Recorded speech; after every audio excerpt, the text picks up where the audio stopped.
pilotos aéreos tenían otro tipo de calma. Los científicos llegan a la conclusión que la tasa de mortalidad en combate de los pilotos aéreos en la guerra era más alta que los de infantería. 50% de los pilotos aéreos morían en acción, pero curiosamente un 93% de ellos aseguraba sentirse feliz en las misiones, preferían ser pilotos aéreos. Entonces, ¿cuál es la diferencia? Que los pilotos aéreos tenían en sus manos el acelerador, sentían que ellos decidían su destino, y por el contrario, los soldados de infantería podrían matarlos en cualquier momento porque ellos estaban parados, corriendo, se sentían indefensos. Entonces la fórmula es sencilla. La percepción del control es lo que produce calma. La falta de control es lo que origina temor. Por eso nosotros no tenemos tanto miedo a conducir un automóvil como solemos tener miedo a volar. Porque el automóvil, aunque las estadísticas dicen que son más las posibilidades de morir en un accidente de tránsito, el automóvil depende de nuestro control si lo estamos conduciendo. Tenemos el acelerador, el freno, el embrague, no sé, la palanca de cambios. El avión uno se sienta junto a una ventanita, junto al pasillo, y uno no tiene la menor idea qué está haciendo el piloto, entonces, o el comandante. Uno no tiene el control. Pero uno no necesita una guerra para demostrar esta fórmula. Un grupo de investigadores alemanes descubrió que un embotellamiento de tránsito, un trancón, como le dicen en algunos países, triplica las posibilidades de un ataque cardíaco. Y tiene sentido, porque una congestión de tránsito es la pérdida del control máximo. Uno no puede hacer nada. Quieres ir hasta el aeropuerto o quieres ir al centro y quedas varado ahí. Y entonces el estrés y la preocupación aumenta a medida que disminuye la percepción del control. Entonces uno dice, bueno, si tengo el control estoy tranquilo, pero ese control también es un impostor cruel, porque alguien puede acumular, no sé, millones de dólares o de euros y perderlos en una enfermedad. Uno puede decir, tengo todo bajo control porque tengo ahorros, pero viene una enfermedad y se pierde todo. Un fanático de la salud puede comer solo nueces, lechuga orgánica, vegetales, y un día le descubren que tiene cáncer o que tiene un virus. Por eso las personas más estresadas son las adictas al control, porque mientras que más intentan controlar el mundo, más se percatan que no pueden. Entonces no podemos tomar el control porque el control no nos corresponde. Y la Biblia tiene una idea mejor. Las Escrituras tienen una idea mejor respecto al control. Dice, en lugar de buscar el control absoluto, renuncia a él. Eso es lo que nos enseñan las Escrituras desde Génesis hasta Apocalipsis. No puedes tener el control, pero sí necesitas confiárselo a Dios. Entender la soberanía de Dios tiene mucha importancia en el tratamiento de todas las preocupaciones. Y muchas veces la preocupación es la consecuencia de cómo percibimos el caos. Si uno se siente que es víctima de fuerzas invisibles, aleatorias, que no podemos controlar, nos preocupamos más. Y esta pandemia que estamos viviendo es algo, voy a decir una obviedad, pero es algo que no podemos controlar. Humanamente no podemos controlar. Nos levantamos a la mañana, encendemos el televisor con las noticias o miramos en el celular y nos damos cuenta que no podemos controlar nada. No podemos controlar el contagio, sí podemos obedecer las leyes gubernamentales o del Ministerio de Salud, guardarnos en casa para que baje la curva de contagio, pero aún así tenemos la percepción de que no es algo que nosotros podamos arbitrariamente decidir. Al cierre del libro de Génesis, Dios había escogido un pueblo pequeño e insignificante para convertirlo en una nación grande. Así que para que ese pueblo sea testimonio a todas las naciones, Dios lo llevó a lugares que estaban más allá de su control. Aisló a Israel en el desierto porque era para que sepan que Dios era su única fuente de vida, cuidó cada una de sus necesidades. Israel no tenía control sobre su supervivencia. No podían controlar la disponibilidad de comida, no podían guardar comida. Para los que no conocen la historia, si guardaban comida, que era un maná que caía del cielo, una suerte de comida que el Señor les daba de alimento con los nutrientes que ellos necesitaban, si querían guardarlo se ponía pútrido, no lo podían ni siquiera guardar, tenían que comer en el día, y si alguien decía, no, estoy guardando para frizarlo, Dios les respondía, ¿pero qué? ¿No creen que yo mañana voy a volver a ser fiel?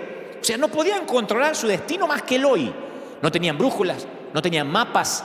¿Cómo iban a comer? ¿Cómo iban a beber? ¿En qué dirección ir? ¿Por qué querría Dios tener control de un pueblo? ¿Por qué insistió en su confianza total sobre todas las cosas? Es porque solamente Dios conocía el camino, solamente Él conocía el futuro. Y díganme si es lo que nos está pasando hoy. Israel vivía en situaciones que no podía controlar. Enfrentaron en el desierto tribulaciones que no podían entender. Pruebas que estaban más allá de la fuerza que tenían para sobrellevar a veces. Pero que sin importar lo que deparara el futuro, ellos terminaron diciendo, Dios nos ha librado y nos va a librar otra vez. Dios fue fiel y va a seguir siendo fiel, ¿no? Entonces es posible que te toque pelear contra los vientos de la escasez ahora. Yo soy consciente. Esto hace 3 semanas atrás era otro panorama diferente.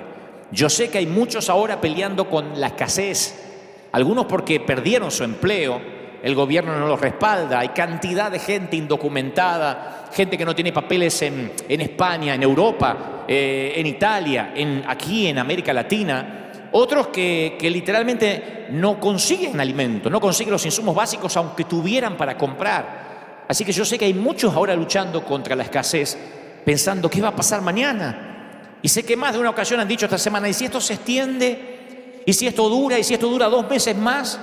O tal vez eres de los que lucha contra una enfermedad, porque el virus de alguna forma tocó a seres queridos y te sientes tentado a oprimir el botón no de una guerra nuclear, sino del control. Porque el descontrol lo que produce es olas de ansiedad.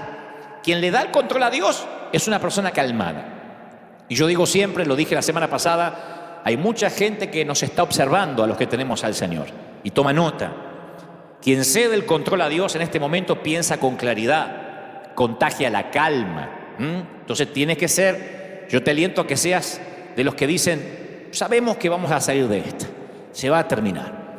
Yo animo a los queridos consiervos a que sean líderes que enfrenten el reto, que reconozcamos que es una situación difícil y que digamos, sí, son tiempos duros, pero vamos a superarlos. Transmitir calma no significa ser un superficial que no ve lo que está ocurriendo, un pusilánime que se esconde, no, transmitir calma.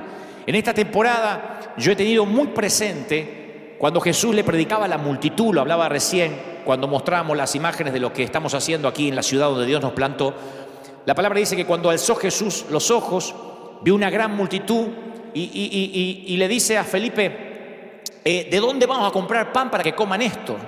Pero esto decía para probarles, porque él sabía lo que había de hacer. Los discípulos dijeron, despide a la multitud para que vayan a las aldeas y compren de comer.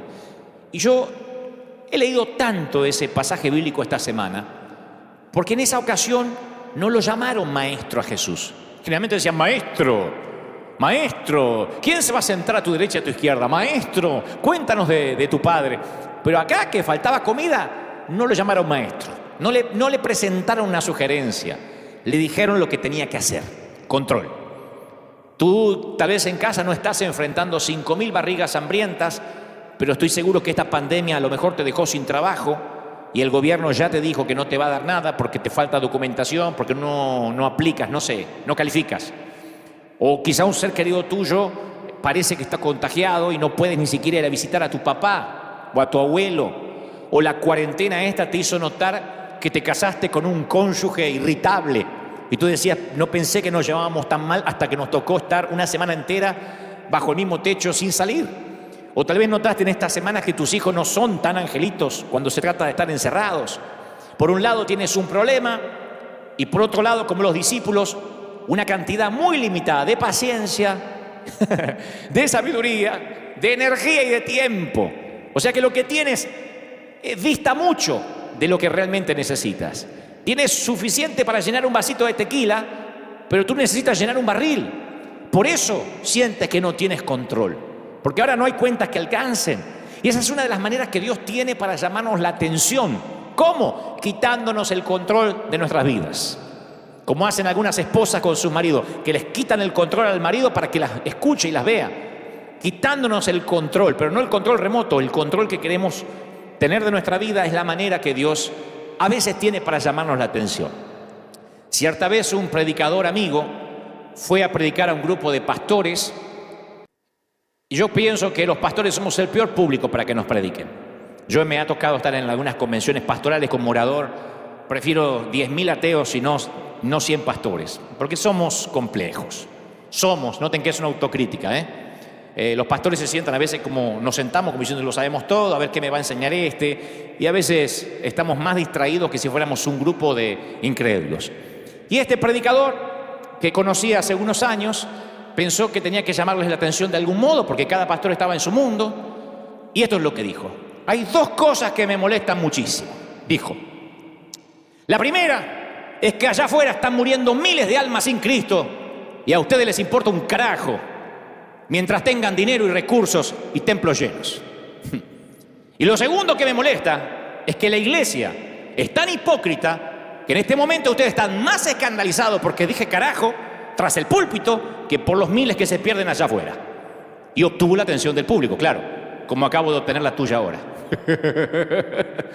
Lo diré otra vez, la gente se escandaliza más por una palabra que a lo mejor no es tan conveniente decir que por las miles de almas que se pierden. Así de hipócritas somos, aunque esa palabra signifique el palo más alto de un barco. Una de las razones por las cuales Dios permite que la adversidad llegue a nuestras vidas es para captar nuestra atención, como sea que tenga que hacerlo, como sea que tenga que llamar la atención, aunque a veces nos toque la hipocresía o la pseudosantidad. Y a veces quedamos atrapados tan fácilmente en nuestras propias actividades que perdemos de vista a Dios. Y Dios nos tiene que llamar la atención. Nos enfocamos en nuestras metas, carreras, familias, iglesias, y el resultado es que perdemos nuestra sensibilidad espiritual. Y Él sabe, yo estoy convencido que Dios sabe cuándo planear una interrupción, cuándo mover el corazón de los mandatarios para que ordenen una cuarentena. Y tú estarás diciendo, a ver, ¿y no hay otra manera que Dios capte nuestra atención? Y yo te lo voy a responder con una pregunta o con algunas. ¿Cuántos sermones hemos escuchado, los que ya tenemos a Cristo, consciente de lo que el predicador está hablando, que se aplica a nosotros y luego no hicimos nada al respecto? ¿Cuántas veces Dios nos llamó a orar? ¿Cuántas veces dimos testimonio de algo que nos impactó y se encendió el deseo de buscar a Dios y tener normas más altas de santidad? Y apenas salimos de la iglesia, nos inunda un interés terrenal que barre con todos los planes e intenciones. A veces se requiere más que un mensaje para captar nuestra atención. ¿Cuántos de nosotros pasamos al altar de una iglesia para hacer un pacto nuevo y después los avatares de la vida, el trajín cotidiano nos hizo olvidar que pasamos y prometimos? Alguien dijo, Dios nos susurra en nuestros placeres, nos habla en nuestra conciencia, pero nos grita a través de nuestros dolores. Y este momento es Dios con un megáfono, despertando un mundo sordo. ¡Vuelvan a mí! No hay otra manera de entender lo que está pasando. Porque cuando todo está bien, tendemos con facilidad a asumir un estado de confianza, de superioridad. Y para empeorar las cosas, empezamos a confundir a veces nuestro bienestar con nuestro estatus espiritual. Creemos que como no pasa nada malo, erróneamente asumimos que todo está bien. Pensamos que bondad es ausencia de maldad necesariamente. Y yo creo que cualquiera que haya trabajado en el área de evangelismo sabe lo que estoy hablando. Es casi imposible para un incrédulo que carece de problemas, que lo presionen a que sienta la necesidad de un Salvador. Cuando todo marcha bien, ¿por qué echarlo a perder pensando en Dios? ¿Por qué hay que pensar en la muerte? ¿Por qué hay que preocuparse por el mañana? Yo veo ahora cómo la gente nos recibe cuando llegamos con alimentos. De hecho, son una tierra fértil para predicar, de lo que querramos predicarle. Pero el mismo hombre o mujer, después que experimentan una adversidad, no es lo mismo, la actitud cambia si nunca la hubiesen experimentado. Lo que era de poco interés ahora se convierte en el único interés. Y de pronto Dios tiene toda la atención. No como hizo mi amigo el predicador, claro. Dios nos llama la atención a veces de un modo más sutil. Y esa sutilidad viene en forma de pandemia, Dios permite que venga en forma de crisis, de sequía financiera, porque la adversidad, mi querido, pone de rodillas al más fuerte y al más terco. Hace que aflojemos nuestros lazos con aquellas cosas que son de poco valor y hace que nos aferremos fuertemente a Él. Es muy raro que ignoremos lo que Dios quiere para nosotros. Yo creo que ninguno de nosotros, los que tenemos a Cristo, sufrimos por falta de información. Lo que nos hace falta es la disposición de obedecer. Yo no creo que haya gente que ahora esté diciendo, yo no sé lo que Dios quería con mi vida. No, Dios utiliza la adversidad para llamar mi atención. Rara vez es con el propósito de decirme algo nuevo. A mí Dios estos días no me ha dicho nada nuevo. Me llamó la atención por cosas que di por común. Me llamó la atención por cosas que ya me había dicho. Porque por lo general es para recordarme algo. Ya sea porque lo he olvidado o porque a propósito he decidido ignorarlo. ¿Ustedes se acuerdan de Jonás? ¿Quién no conoce la historia de Jonás desde la escuela dominical? Dios empleó la adversidad para volver a dirigir su atención hacia la misión que le había asignado en un principio. Y dice las Escrituras que mientras Jonás estaba en el vientre del pez, luchando por su vida, se acordó. Y dijo, me acordé del Señor. Y mi oración llegó hasta ti, dice Jonás 2:7. Los que siguen a ídolos o a vanidades ilusorias, abandonan a Dios. Yo voy a ofrecer cantos de gratitud, dijo Jonás. Cumpliré las promesas que te hice. Eso lo hace en el vientre de un pez. Jonás rededicó su vida al Señor. ¿Por qué? Decidió obedecer a Dios porque en el vientre del pez se le dio una dosis de realidad. Y ahí, entre algas marinas y jugos gástricos, fue sincero. Y yo creo que a veces nosotros como Jonás no le dejamos alternativa al Señor. Y me pongo de ejemplo, de verdad. Yo no estoy hablando de los demás sin ponerme como primer ejemplo. A mí Dios me llamó la atención por muchas cosas estas semanas. No tengo prejuicio de que alguien diga, ahora cambiaste el mensaje. Sé que no lo cambié. Los que me siguen hace años escuchando nuestros sermones saben que siempre he hablado de esto, pero no tengo problema, no tengo prejuicios en redireccionar mensajes, porque Dios me llamó la atención. Estamos en el proceso de ordenar prioridades y posiblemente Dios quiera mejorar su relación contigo durante este tiempo que tienes encerrado en casa. Cualquiera sean las circunstancias, yo quiero que descanses sabiendo que Dios no hace nada sin tener un propósito en mente. Me encantaría que lo repitas. Dios no hace nada sin tener un propósito en mente. Dios nos reordena, Dios nos vuelve a las bases. ¿Y la iglesia? ¿Qué va a pasar con la iglesia? Es una pregunta que yo le hago mucho al Señor esta semana. ¿Qué va a pasar con la iglesia? A mí me parece torpe intento de tener esta revelación o es lo que yo creo. A mí me parece que muchos cristianos durante muchos años luchamos con esa constante necesidad de agradar a Dios, de ganarnos su amor y su aceptación a través de nuestras buenas obras, otra vez queriendo tener el control de nuestra santidad. Y el control no lo podemos tener, ni siquiera de eso.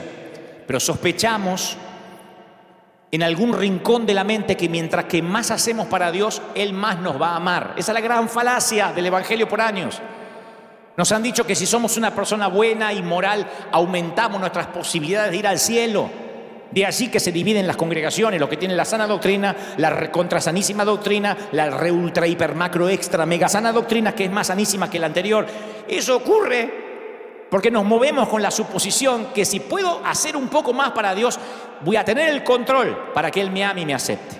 Y esa forma de pensar nos lleva a creer que la libertad siempre va a existir en el próximo nivel de logro espiritual. Por años hemos sido así. Yo nací en una iglesia cristiana y siempre nos decían más células, un templo más grande, más ofrenda, una familia más perfecta, hijos ejemplares. Y el problema es que algunos con mucho esfuerzo, queriendo tener el control de su propia santidad, alcanzan una meta y la barra de logros sigue subiendo.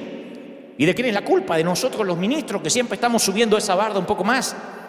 Lo que pasa es que siempre que ponemos nuestra fe en nuestra religión o en lo que creemos y no en el Dios viviente, eso es un ídolo. Es un error sutil, pero fatal. Yo tengo un mensaje titulado La idolatría de servir a Dios. Los que por años pensamos que el control para que Dios nos siga amando es servir a Dios. Y el asunto es que la religión tiende a detectar las inseguridades con las que luchamos y nos seduce. Y entonces nosotros nos dejamos seducir por ese control de decir yo voy a ser santo porque yo me voy a vestir de tal manera y yo voy a hablar de otra tal manera. Y el ídolo de la religión nos susurra: si tan solo ofrendas más, participas más, sirves más, oras más, lees más, memorizas más, predicas más, evangelizas más, cantas más, entonces, solo entonces estarás seguro de ir al cielo. Entonces lograrás que Dios te ame. O al menos si haces todo eso, Dios te amará un poquito más. Y Jesús le señaló esa misma falacia a su amiga Marta un día que las visitaba a ella y a su hermana María. Aparentemente, ustedes conocen la historia, la mayoría. Marta estaba tratando de encontrar su identidad haciendo, teniendo el control, en lugar de simplemente estando con el Señor, como su hermana María. Y yo tengo la tendencia, confieso, ante millones de conectados, yo tengo la tendencia a hacer lo mismo que Marta. Yo no me voy a hacer que tengo el corazón de María. Yo soy un adicto a hacer también.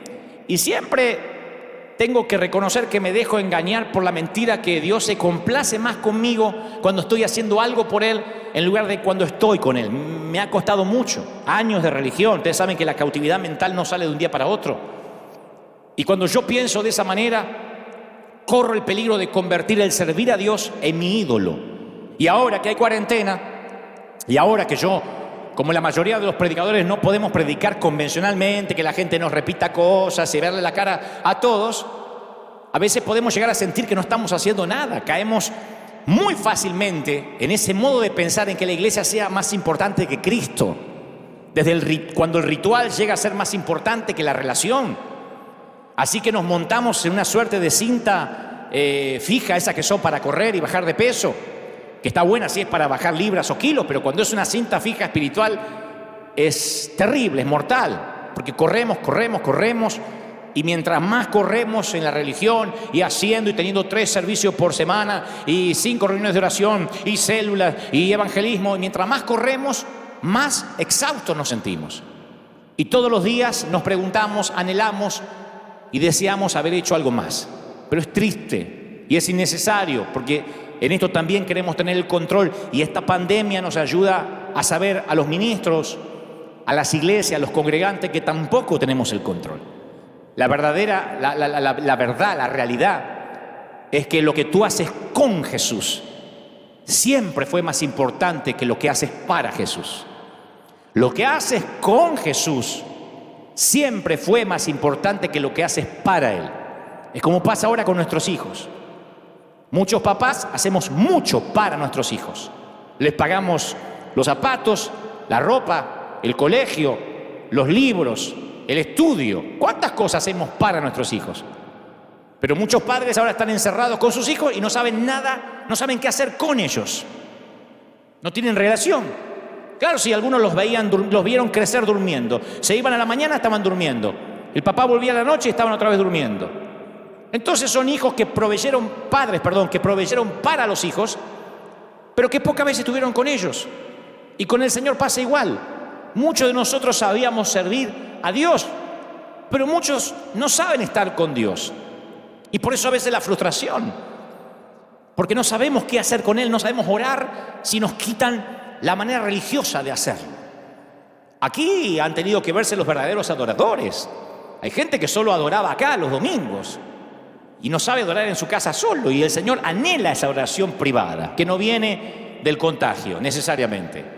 Hay gente que solo agarraba la Biblia, si la agarraba los domingos, y ahora tiene que recurrir a las Escrituras en casa, porque siempre sirvió, trabajó para Jesús, pero nunca estuvo con Él, o pocas veces. El libro de los Hechos es una rica fuente de perspectiva sobre la lucha de la iglesia primitiva con eso de convertir la religión o el servir a Dios en un ídolo. Porque a veces con frecuencia olvidamos que la mayoría de los primeros cristianos eran personas religiosas antes de seguir a Jesús, la mayoría. Y habían pasado la mayor parte de sus vidas practicando costumbres religiosas de la fe judía.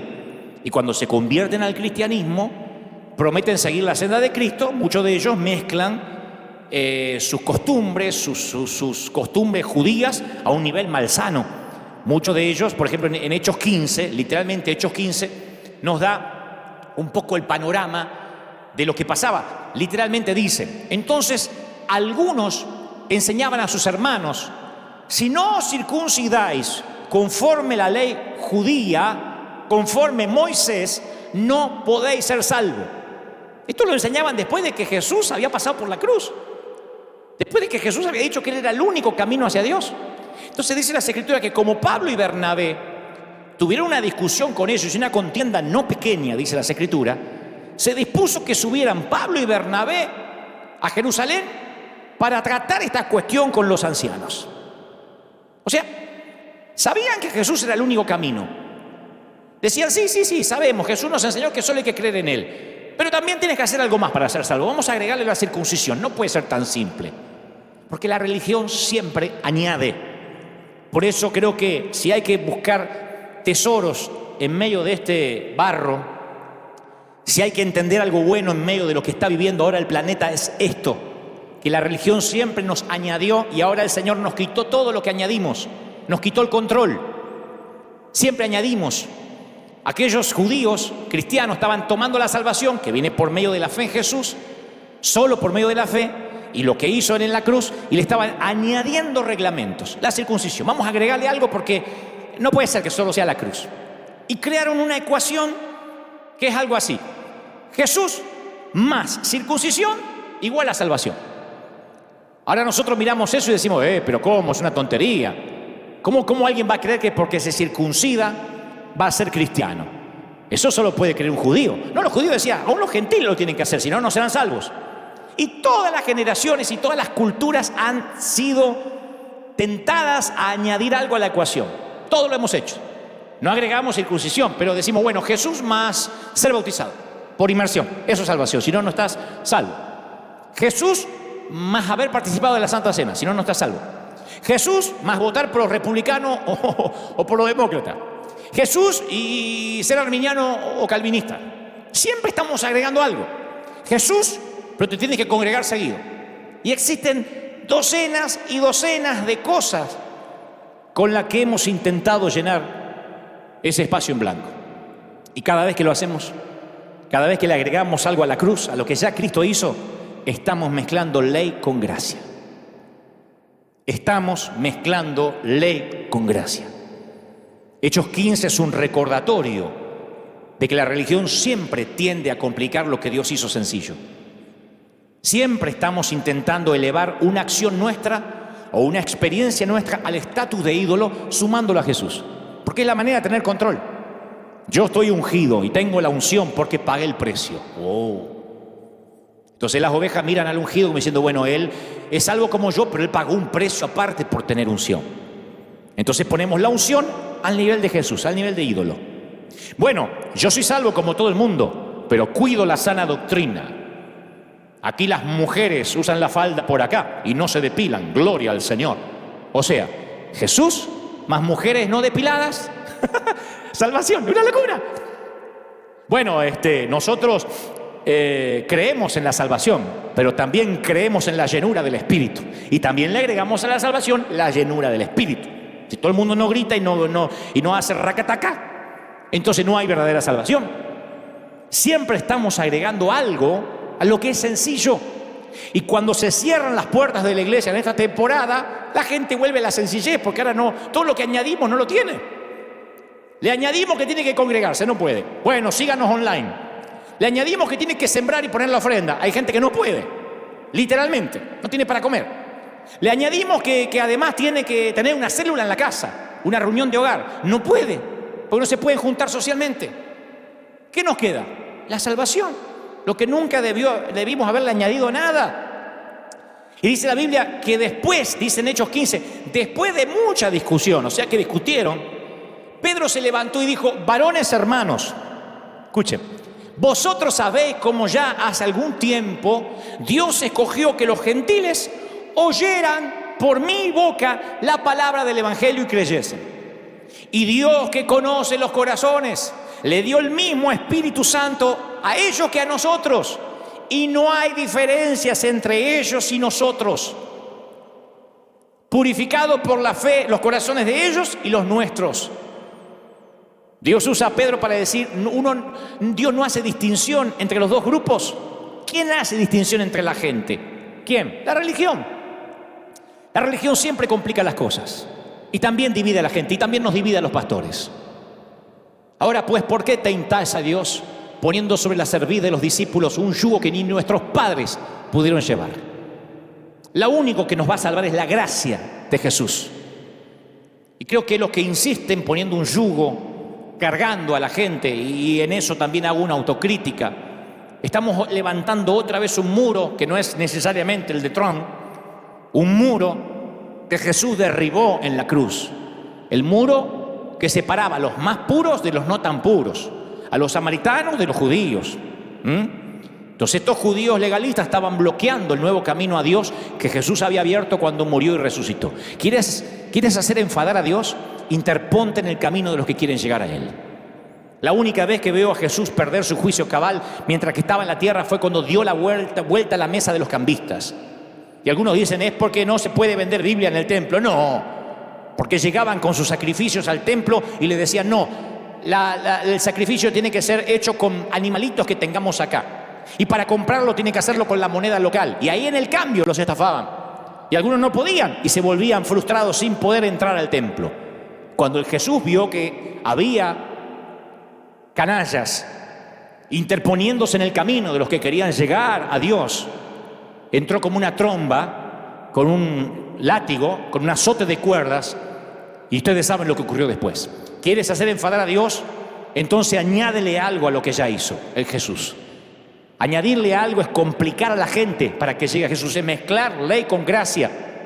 Cada vez que le añadimos algo al Evangelio, estamos robándole lo maravilloso que Cristo hizo en la cruz, o queriéndonos asignarnos un poco de gloria. Ahora, yo entiendo que uno pueda tener sus preferencias.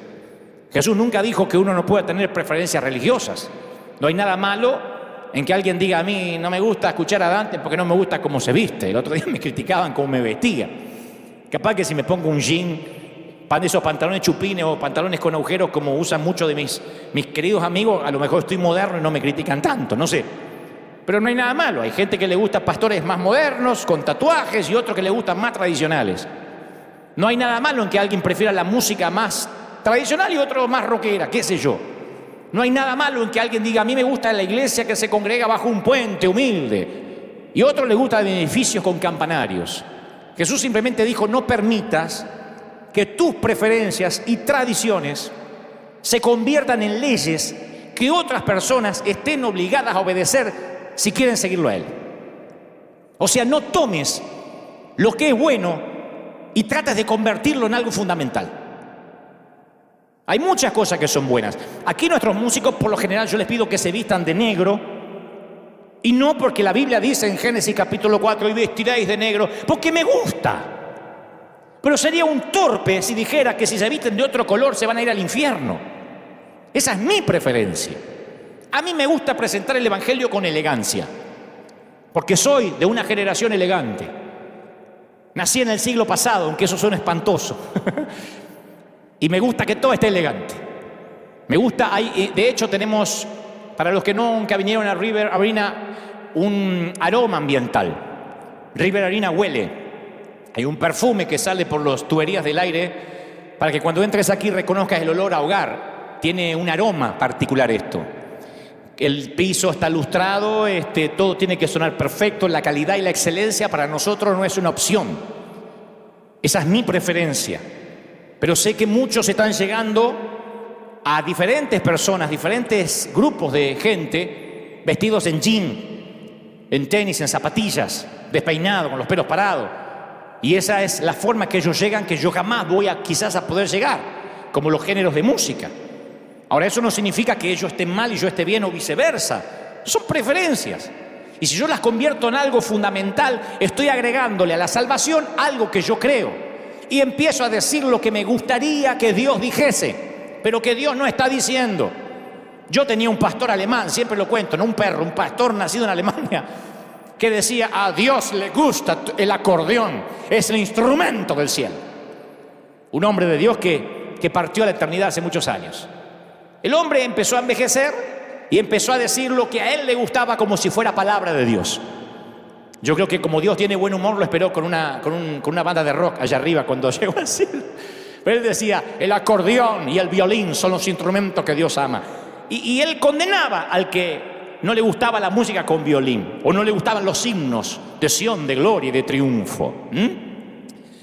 Otra manera de decir esto es, cuídate de no adorar algo bueno como algo divino, porque ese objeto de idolatría se va a convertir en algo destructivo. ¿Y qué hace Dios? ¡Fum! Cuarentena, pandemia. Y todo lo que nosotros defendimos, de pronto queda en la nada. ¿De qué queda la gente? En su casa con la Biblia, en su casa con lo único que nunca se le debió haber añadido nada, Jesús. ¿Por qué? Simplemente porque ni la tradición ni la preferencia religiosa puede purificar el corazón de un pecador o darle vida eterna, gente. Ninguna ley, ninguna regla jamás provocará una explosión de amor y gozo en el corazón humano. Búscame una iglesia llena de reglas y te mostraré una iglesia llena de caras tristes y agobiadas, porque le ponemos un yugo más fuerte, más pesado del que puede llevar. ¿Quién tiene el matrimonio perfecto? ¿Quién tiene los hijos ideales? ¿Y quién tiene una suegra buena? Díganme quién. ¿Quién dice yo no tengo problemas, yo no tengo tentaciones? Díganme un hombre que no haya sido tentado alguna vez o una mujer que no lo haya pensado 2 veces. Cada vez que veía a su esposo dormir a su lado, ¿por qué me habré casado? Díganme en qué familia no tiene problemas. Y sin embargo nos volvemos hipócritas y le ponemos un yugo y le decimos tienes que tener la pareja perfecta. ¿No la tienes? Bueno, simúlala en Instagram. ¿No tienes una pareja ideal? Entonces sácate unas fotos y demuéstranos cuán enamorado estás para que te creamos. Lo que la ley no podía hacer, Dios lo hizo a través de Jesús.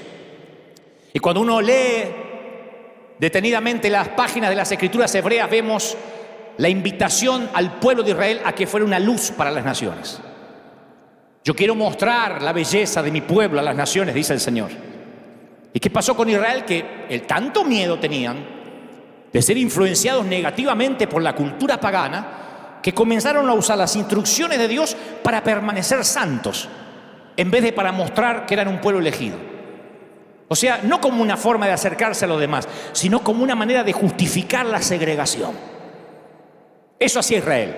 Y eso hemos hecho la iglesia por muchos años, justificar la segregación. Las Escrituras se convirtieron en una vara de medir que hemos usado para identificar quién está dentro y quién está fuera. ¿O no hemos escuchado, no vas a ser salvo? A mí me han dicho, vas a arder en el infierno. ¿Y cómo me voy a reír cuando ardas en el infierno? ¿Quién te dio la vara para medir? Y esas barreras crearon polarización, segregación, división. En las Escrituras, en el libro de los Hechos, estoy hablando siempre después de que Cristo ya pasó por la cruz y resucitó. Cuando entrabas al templo, había letreros que avisaban a las personas que se mantuvieran en los lugares correctos. Había lugares VIP, lugares VIP y lugares para la chusma. Solo aquellos que tenían el linaje correcto se le concedía mayor acceso al templo. Entonces, algunos tenían acceso parcial en el mejor de los casos. Y esos estaban relegados a un área con el resto de los gentiles. El libro de los Hechos dice que los gentiles eran las personas que extranjeras que nadie quería tener muy cerca. Sí, Jesús había hablado de los gentiles y había hablado con una samaritana, pero no hay que tomarlo tan en serio, a pesar de que resucitó. Entonces no importaba la distancia que los fieles recorrieran para entrar en el templo. Podían acercarse a Dios en la medida que lo permitieran sus genealogías. O sea que para acercarte a Dios tenías que hacer un congreso profético, tenías que aplicar para la célula, tenías que seguir el seminario del poder de no sé qué. Y un día el apóstol Pablo se presenta en el templo de Jerusalén. Y había viajado con un par de amigos que eran gentiles. O sea que era como que un gringo entra a una iglesia gringa con un par de hispanos. O al revés, para que no suene tampoco segregación. ¿No? Todo hispano con un amigo gringo. Él sabía que no podía llevarlos hasta el corazón del templo por todos los carteles que había. Así que los gentiles, que eran gente educada, por lo menos estos amigos de Pablo, esperaban afuera hasta que Pablo volviera, porque estaban ansiosos por escuchar la experiencia de Pablo en el templo. Cuando Pablo caminó hacia el altar, había judíos de Éfeso y Asia que lo vieron y se comenzaron a amotinar. Cualquier similitud con lo que vivimos hoy es mera coincidencia. Lo agarraron y comenzaron a gritar: este es el individuo que anda por todas partes enseñando que el evangelio es para todos y ha traído griegos al templo, profanando el lugar santo. Léanlo, Hechos 21-28. Ha traído gente rota, como me dijo alguna vez Dante, River Arena crece porque ahí dejan entrar a cualquiera, y más vale. Hasta a ti te dejaríamos entrar. ¿Cómo no vamos a dejar entrar a gente rota? Y miren el pastor que tienen. Y dice la palabra que cuando lo acusan a Pablo de haber metido un gentil en el templo, la ciudad se alborota, la gente agarra a Pablo, lo saca a las rastras y cierra las puertas del templo para que no se contamine.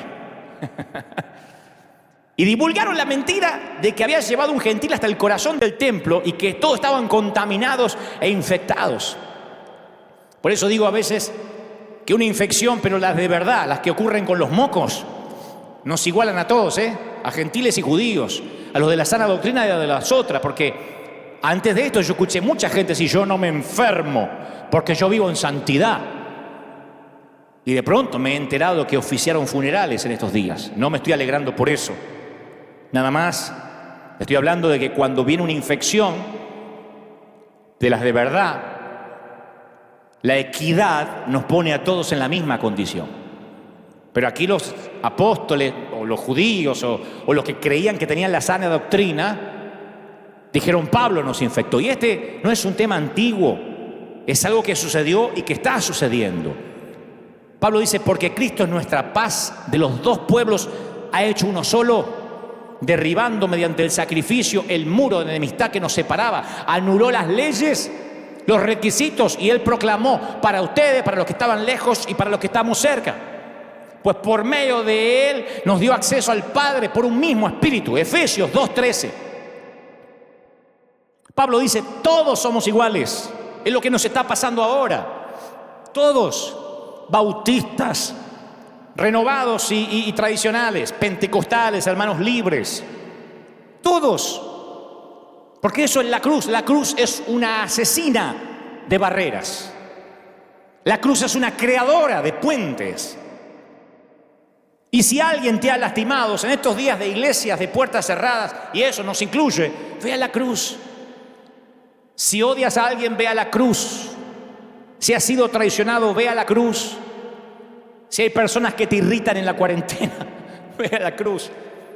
Porque cuando vamos a la cruz las barreras se derrumban. La cruz nos da acceso.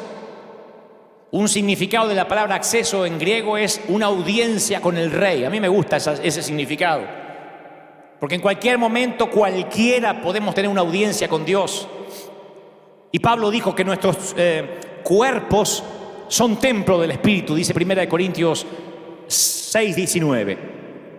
Por tanto, la gente, en vez de ir a un templo, a un lugar físico, para sentir a Dios, según lo que dice Pablo, se acerca a nosotros y siente a Dios. Eso es lo que debería ser el Evangelio. Vernos y ver a Dios. Nosotros hemos dicho, no. El Evangelio lo vas a encontrar acá, dentro del edificio. Jesús más edificio. Jesús más edificio y mi doctrina. Jesús más mi edificio, mi doctrina y un pacto. Jesús más mi edificio, mi doctrina, un pacto y tienes que evangelizar. Jesús más mi edificio, mi doctrina, un pacto, evangelizar y tus niños en la escuela dominical. Y le agregamos, y le agregamos, y le agregamos. Señores, o somos barreras vivientes o portadores de evangelio. Y este tiempo es más que nunca portadores de evangelio. Cuando repartimos comida en la semana nos preguntan, ¿a dónde es la iglesia? Nadie pregunta la doctrina ni lo que tiene que hacer. Porque el alcohólico ese que conoces, ese borracho perdido, está a una oración de distancia de Dios. La persona más airada que conoces, a una oración de distancia. El criminal más peligroso, la persona más adicta a las drogas que conoces, el peor terrorista del mundo, el dictador, el peor jefe que hayas tenido está a una oración de distancia. La persona más narcisista, la persona más racista, a una oración de distancia. Esa persona más disfuncional de tu familia que los tiene a todos hartos, está a una oración de distancia. La persona más odiosa está a una oración de distancia de la cruz. Tú estuviste, yo estuve a una oración de distancia. ¿Se acuerdan? ¿Te acuerdas cuando pronunciaste esa oración? Esa oración que cambió tu vida como cambió la mía.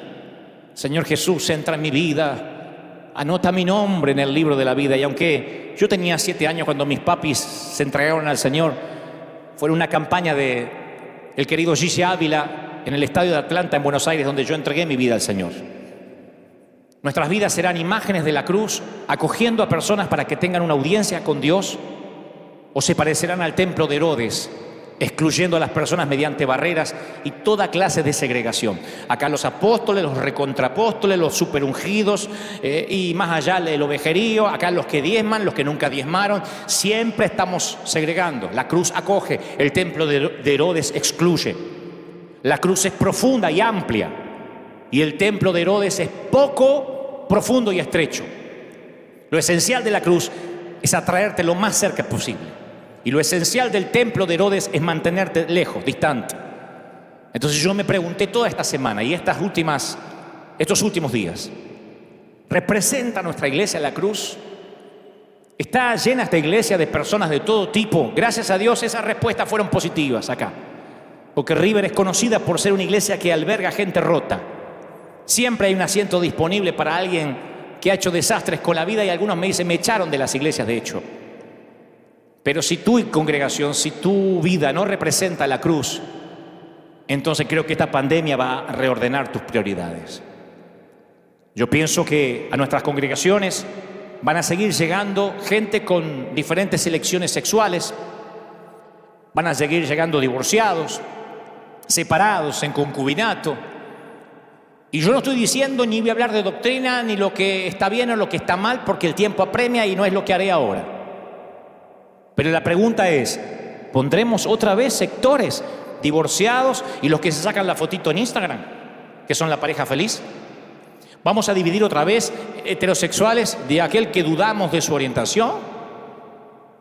Alguno va a decir, ¿estás hablando de que ahora vas a ser una iglesia libertina? Estoy diciendo de que todo el mundo está a una oración de distancia.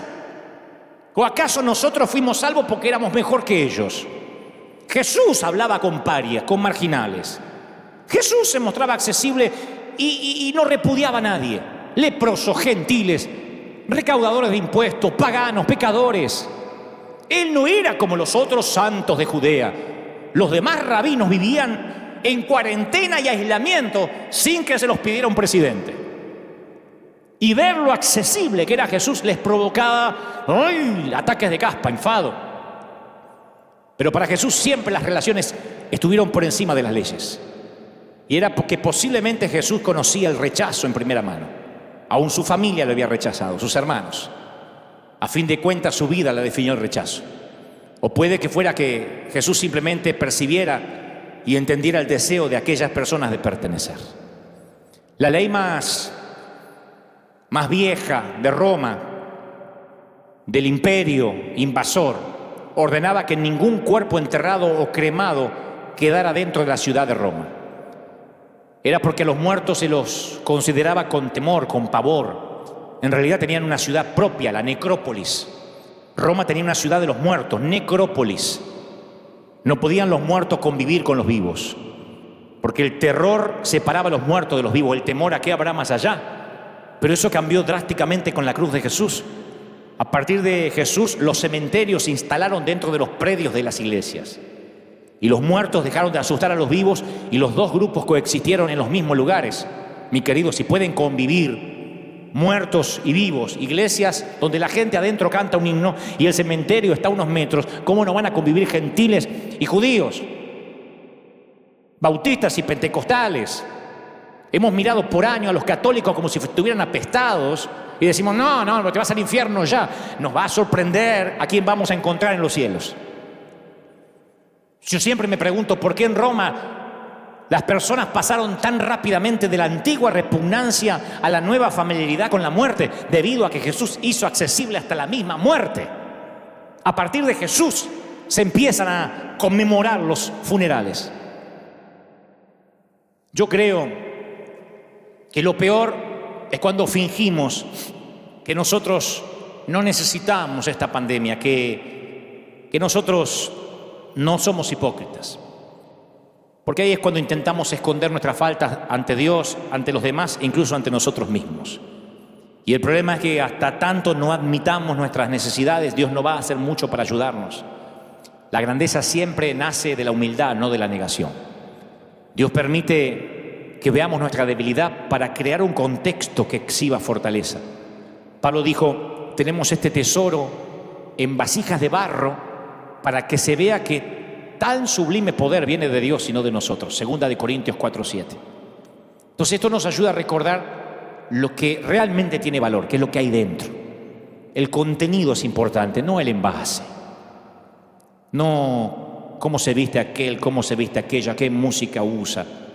Nos quedamos siempre en lo que le agregamos a la salvación. Por eso yo creo que no siempre el diablo es el que nos pone en cuarentena. Estoy convencido más que nunca que Dios permite esto Porque nuestras limitaciones, estos momentos de quietud, son muy buenas para mantenernos conectados con Dios. Nos recuerda que necesitamos el interior. Cuando las cosas a veces nos van bien en la vida, es tentador distraernos con los éxitos, pensar que de eso se trata la vida, y comenzamos a ir en pos de la victoria, la prosperidad, la influencia, el ministerio, las redes sociales, el canal cristiano. Lo más probable es que cuando sintamos que nos va bien es cuando menos oramos. Tenemos éxito lejos de Dios y fracasamos cuando estamos cerca de Él. Porque cuando fracasas es una oportunidad para aprender y crecer. Yo quiero decirte que permitas que tus fracasos obren a favor. Incluso deja que tus errores te acerquen más a Dios. Yo siempre le digo a la gente de nuestra iglesia, fracasen más cerca de Dios, más cerca de la dependencia, más cerca de la fe. Quitemos esa palabra cayó de la gracia. Uno nunca cae de la gracia, uno cae en la gracia. La gracia es una cuerda de amor, como decía la canción de Julio Melgar. Cuerdas de amor que te sostienen. Y esto nos pasa porque también nos hace ver primero nuestras debilidades y segundo nos da empatía con la debilidad de los demás. Es un beneficio por el cual Dios permite esta situación, nos ayuda a identificarnos. Nuestras conexiones se mantienen auténticas, se establecen mediante debilidades compartidas. Esto que nos está pasando nos da credibilidad para decir a alguien, yo también estuve ahí y vamos a superar esto juntos. Después de esta pandemia, ¿quién no va a poder decir yo también? ¿Quién va a poder decir yo no tuve que hacer cuarentena, yo pude seguir viajando? La verdad que yo no me enteré, no vi las noticias. ¿Quién? Por eso la verdadera empatía es un regalo poderoso que puedes dar solo si has pasado por algo similar. ¿A quién escucha la gente cuando necesita más ayuda? ¿Al intelectualoide que lo sabe todo? ¿O a las personas que ya han pasado por ese camino y que sobrevivieron para contar la historia? Yo también me divorcié hace unos años. Tranquila, vas a salir. Yo también enviudé. Tocamos a las personas que nos rodean debido al dolor y la humanidad que compartimos. Piensa cuándo fue la última vez que te desmoronaste y lloraste delante de un amigo. Capaz que te sentiste avergonzado, pero te aseguro que ese momento de vulnerabilidad ganó el corazón de esa persona y cimentó tu amistad más que cualquier otra experiencia que haber pescado juntos, que haber compartido una novia. Yo le voy a contar un secreto ya para culminar de la oratoria. Es el arma más formidable que jamás haya conocido. A mí me sorprende que no la usen mucho mis colegas. Es contar mis debilidades. Yo la juego de antihéroe y me encanta. Porque he descubierto que cuando me presentaba intachable, un superhéroe de Marvel, había distancia. Pero cuando cuento lo que yo lucho, en lugar de pensar que la autenticidad socava la autoridad, no. Él abre los corazones de la gente, desarma a los defensivos, ablanda a los duros, me gano la ternura de los indiferentes, demuestra a las personas que no deben temerme ni reverenciarme. Dicen, este igual que yo, soy uno de ellos. Y por eso me abren la puerta de sus almas y me permiten hablarle a sus vidas como ahora. Por eso tenemos tanta gente conectada ahora. Yo creo que no puedo yo alegar ni darme crédito de lo que Dios hace, pero si pudiera permitirme una pequeña cualidad, es que yo no pido que me reverencien y digo, haz como hago yo, que pago un precio que tú no pagas. Las dos palabras que las personas más necesitadas, más dolidas, necesitan escuchar no son deberías, sino yo también. Yo también. Y la pandemia nos enseñó al yo también. Un ejemplo es Jesús. Él entró a la raza humana como un bebé. Eso dice mucho de él. Los bebés son las criaturas más indefensas del planeta. Su mamá era una adolescente que aún no estaba casada y su papá era un tipo de clase obrera. Y el crecimiento de Jesús no pudo estar más lejos de lo que alguien de la realeza hubiese esperado. 30 años de humanidad que no se habla nada casi en la Biblia. Y un ministerio que solo dura 3 años y poquito, 3 años y medio. Si haces la cuenta, más del 85% los pasó en el anonimato. ¿Por qué Jesús pasó por la infancia, por la pubertad? ¿Por qué no apareció como Thor, el del martillo de Marvel, y salvó a la humanidad como Terminator? Bajó desnudo siendo adulto, le robó la chaqueta de cuero a alguien y se puso a sanar gente. El libro de Hebreos dice por qué fue tan humano, porque no tenemos un sacerdote incapaz de no compadecerse de nuestras debilidades, sino que ha sido tentado en todo, en la misma manera que nosotros. En otras palabras, su humanidad es la que nos acerca a Él. Eso es lo que cierra la brecha entre Dios y el hombre. Como dijo una vez, la persona de Jesús Es el grito de yo también de Dios. Yo también. El grito yo también de Dios es haber enviado a su Hijo. Y esto hace que todos vamos a decir yo también. Claro, porque ahora los pastores vamos a tener también que decir que yo también tuve miedo. También tuve shock cuando tuvimos que cerrar las puertas de los templos. También nos asustamos cuando tuvimos que enterrar a gente piadosa de nuestras iglesias. Te voy a contar un último secreto, y ahora sí es el último. Nunca le creas a un predicador cuando dice que es lo último, pero deberías ir creyéndome. Yo llamé a este mensaje el antídoto.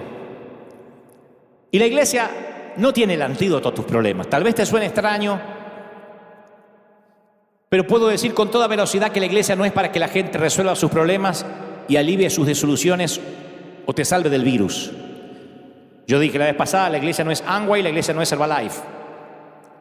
La razón primaria por la que existe la iglesia es para adorar a Dios y dirigir a las personas hacia Cristo. Pero no es para hacerte la vida más fácil acá. Y este nuevo paradigma es una visión que no solo debemos abrazar a partir de lo que está pasando en el mundo, sino que tenemos que ayudar a nuestra gente a comprender, porque si no se van a sentir estafados, como aquel cliente que compró la garantía y después no se la reconocen. En nuestros intentos bien intencionados por promover el Evangelio, alguna vez hemos prometido de manera excesiva. Le hemos dicho a la gente que las iglesias son lugares felices. Y el Evangelio tiene como función primaria hacer que las personas lleguen a tener una relación íntima con Dios. No pueden venir acá todo el mundo y ser feliz. No, si estás atravesando un divorcio o las aguas turbulentas de una enfermedad o una quiebra financiera. El Evangelio no tiene que ver con nuestros esfuerzos por arreglar todos los males o quitar los virus del mundo. Porque ahora es cuando la gente dice, ¿dónde están los que sanaban? Los predicadores que hacían cruzadas de milagro, que sanen el virus. Es que hemos prometido cosas excesivas. El Evangelio tiene que ver con que Dios reparó nuestra relación con Él a través de la cruz. Punto. Si te sana o no te sana, es un regalo de Él. Y los regalos no se reclaman. Los regalos no van, Señor, tú dices acá. Lo importante, como dije el domingo pasado, ¿a dónde te vas a pasar la eternidad? Porque todo el mundo es eterno. Hasta esa falacia hemos tenido toda la vida, de decir, ¿quién quiere recibir la vida eterna? La vida eterna la tienen todos sin ir a una iglesia. Eternamente vas a vivir en el cielo o en el infierno. Si has tenido un bebé en los brazos, es lo único eterno que habrás cargado. Los autos no son eternos, la ropa no es eterna, pero ese niño eventualmente será un adulto, un anciano y a algún lado se irá a vivir. La vida eterna la tenemos todos, el tema es dónde la vamos a pasar. Entonces quiero que sepas esto, la iglesia, cuando las puertas se abran, los templos no te van a hacer sentir necesariamente cómodo. La iglesia no va a ser la respuesta a todas tus necesidades. Algunas veces no te va a gustar lo que pasa en la iglesia. Puede que te marches algún incómodo, y a veces te vas a marchar incómodo de algún servicio, sobre todo si tu pecado está saliendo a la luz y tienes convicción. Si eres soltero, que vengas a la iglesia no te garantiza que vas a encontrar a tu cónyuge. Venir a la iglesia no te garantiza que tus hijos no se van a rebelar. Venir a la iglesia no es una solución a todos tus problemas económicos. Y es probable que hasta ni siquiera te lleves bien con todas las personas de la iglesia, porque acá hay mucha gente rota. No sé cómo serán las demás, pero aquí en River Church viene gente rota, loca, neurótica, gente como yo. Y no te puedes llevar bien con todo el mundo. Y tal vez venga y no te guste el color de la alfombra, mi traje o la música. La solución definitiva a la desilusión que siente mucha gente consiste en guiarlos hacia Cristo, dejando que Él sea el médico del peor virus de nuestras vidas, que no es el corona, sino el pecado. Y una vez hecho esto, la desilusión toma un aspecto distinto, porque si las personas se desilusionan, en última instancia lo hacen con Dios. Yo quiero repetir esto, la verdadera labor de un pastor no consiste en tratar de resolver los problemas de la gente. Por eso algunos se han quedado sin argumentos estos días. Porque la gente dice, a ver, resuelva esto. El verdadero trabajo de un pastor consiste en ayudar a las personas a enfrentarse con la realidad de la eternidad con Dios. aunque con frecuencia no entendamos los caminos que Él decida hacernos transitar. He contado esto alguna vez, pero se los voy a regalar. Un viudo rico tenía un hijo al que amaba profundamente. Y entre otras cosas, el padre era aficionado al arte y viajaba por el mundo coleccionando pinturas invaluables de Rembrandt, de Monet, Van Gogh. Y un día cuando volvió, decoró su extensa propiedad con aquellas atesoradas pinturas. Los años pasaron, su hijo creció, la nación estaba en guerra y el hijo se alistó para defender a su país. Después de unos años de combate, el padre recibió un telegrama que le informaba tristemente que su hijo había muerto bajo territorio hostil, en acción. Y con eso llegó el desánimo y el duelo para el papá. Varios inviernos pasaron y el padre pasaba navidades solo, a solas, triste, cuando alguien tocó la puerta. Sale y era un joven soldado parado en la puerta. Le dice: señor, yo estaba en el mismo pelotón que su hijo durante la guerra. Nos hicimos muy amigos y a menudo me hablaba de su amor por el arte. Y yo no soy un gran artista, ¿sabe? Soy soldado. Pero una noche durante un descanso dibujé un retrato de su hijo. No es mucho, pero pensé que quisiera tenerlo. Y el dibujo se asemejaba notablemente al hijo. Cayeron lágrimas en los ojos del papá y aquella pieza de arte se convirtió en la más preciada para el hombre. La colgó sobre la repisa de la chimenea y cada día la miraba. Entre un Monet y un Rembrandt estaba el dibujo de un soldado en las líneas enemigas con el retrato de su hijo. Pasaron los años y el papá murió. Y coleccionistas de todo el mundo volaron para comprar las obras de arte que estaban siendo subastadas. Posibles compradores llegaron esperando llevarse un Rembrandt, un Monet. Y para la sorpresa de todos, la subasta no comenzó con lo que habían esperado, sino con una pieza que no estaba en la lista: el dibujo hecho por el soldado. Y los coleccionistas miraban todos desconcertados, un dibujo amateur. Estaban enojados, impacientes. Dicen: no viajamos de tan lejos para comprar el dibujo de un novato, salgamos de esta subasta. Y el subastador prosiguió: comenzamos la subasta con el dibujo en $10. Y nadie ofertó, porque se sentían ofendidos. Venían a invertir millones en las obras de arte. $10 a la una, nadie ofertaba. $10 a las dos. Y un viejo hombre de atrás levantó la mano y dijo: hey, yo he sido vecino de esta familia por años. Conocí al padre, conocí al hijo, conocí a la madre antes que muriera. Yo voy a comprar el dibujo. Después de todo, $10 es lo único que tengo. Me gustaría mucho tenerlo. $10 a la una, $10 a las dos, $10 a las tres. Y el subastador golpeó el martillo y dijo: vendido. Y luego, para sorpresa de todos, dijo: la subasta acaba de terminar. Y la multitud comenzó a protestar. ¡Hey!, dijo un coleccionista: pero si todavía no comenzamos. No puede ser, se quejó otro. ¿Qué sucede?, dijo un coleccionista más.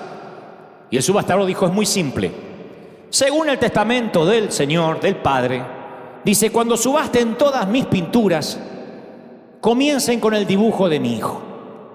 Y aquel que se lleve a mi hijo, se lleva todo el resto. El ir a la iglesia o el venir no te va a ofrecer salvación ni solución. Los predicadores somos torpes, humanos, expuestos al virus, igual que cualquiera de ustedes. El único que tiene la solución y el antídoto es el Hijo de Dios. Y aquel que tenga hijo lo tiene todo, incluyendo el antídoto. Me encantaría orar por ti. Sé que hay muchas personas por primera vez mirándome, oyéndome. Me encantaría que digas: repite conmigo esta oración. Si te llevas al Hijo, te llevas todo. El antídoto para todos los virus. Yo que tú consideraría repetir conmigo. Di conmigo: Señor Jesús, te recibo como mi suficiente Salvador. Entra en mi vida. Transfórmame. Perdona mis pecados.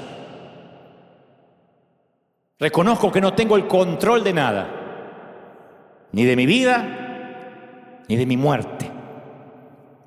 Tú tienes el control. Repite conmigo, por favor. Reconozco que no sé lo que voy a comer mañana. Reconozco que no sé si voy a conseguir empleo. Reconozco que no sé si mi matrimonio se va a arreglar. Solo sé que tú tienes el control. Y la cruz está a una oración de distancia a que yo tenga al Hijo de Dios. Entra en mi corazón. Anota mi nombre en el libro de la vida. Amén. En fin, y el resto, los que ya tenemos al Señor, vamos a orar juntos en este momento final. Yo oro y bendigo a todos aquellos que hasta esta hora se han quedado pendientes, a los que no se han movido ni un segundo de la pantalla, a los que han clamado, a los que han orado, a los que han estado pendientes. Señor, yo los bendigo para que entendamos el propósito que tú tienes. Sopla sobre ellos una convicción que yo no puedo generar. Señor, torpemente yo he hablado al intelecto de quienes me prestaron sus oídos, pero yo sé que tú mientras has estado operando a corazón abierto. Quirúrgicamente has metido tu mano donde yo no puedo llegar. Los bendigo. A los que llamé la atención desde el principio y a los que se sumaron luego.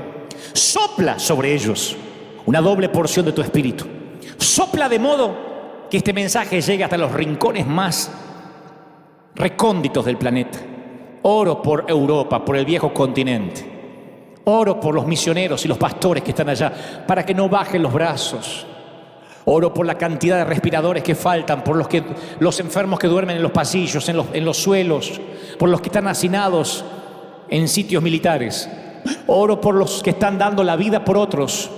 Bendigo a toda América Latina. ¡Sopla, Dios! Desde México hasta Tierra del Fuego, desde México hasta Canadá y luego los 5 continentes, Asia, África, América, Oceanía. Sopla, Dios, para que tu gloria sea fuerte, poderosa, única en cada sitio y que todo el mundo nos volvamos hacia ti. Para que hayamos entendido los predicadores de qué se trata el Evangelio y nadie de ninguno de nosotros jamás tengamos el tupé, la torpeza, la falacia de agregar algo a lo que tú has hecho en la cruz y de mezclar ley con gracia. Gracias por la cruz, porque es todo lo que necesitamos. Ateos, musulmanes, católicos, protestantes. La cruz está tan cerca de cada uno como de aquel que ha estudiado teología y aquel que jamás supo lo que es una Biblia. Yo sé que la cruz hermana gentiles y judíos, los que siguen la ley y los que no, divorciados, gente rota, a todos los que están luchando con alguna pandemia interna, abandonados, abusados, solteros, casados, separados, en concubinato, como sea que estén. ¿Cómo te ama el Señor? Me dice el Señor que te diga que te ama tanto.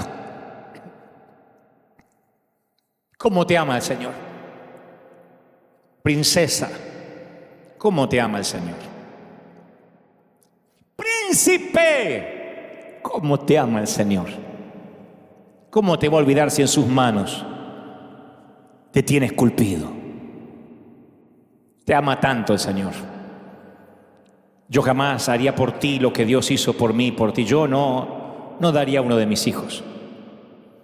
Si para salvarte a ti la vida, uno de mis hijos tuviera que darte sus riñones o sus pulmones, no cuentes conmigo. Lo siento, te amo, pero amo a mis hijos más que lo que amo respirar.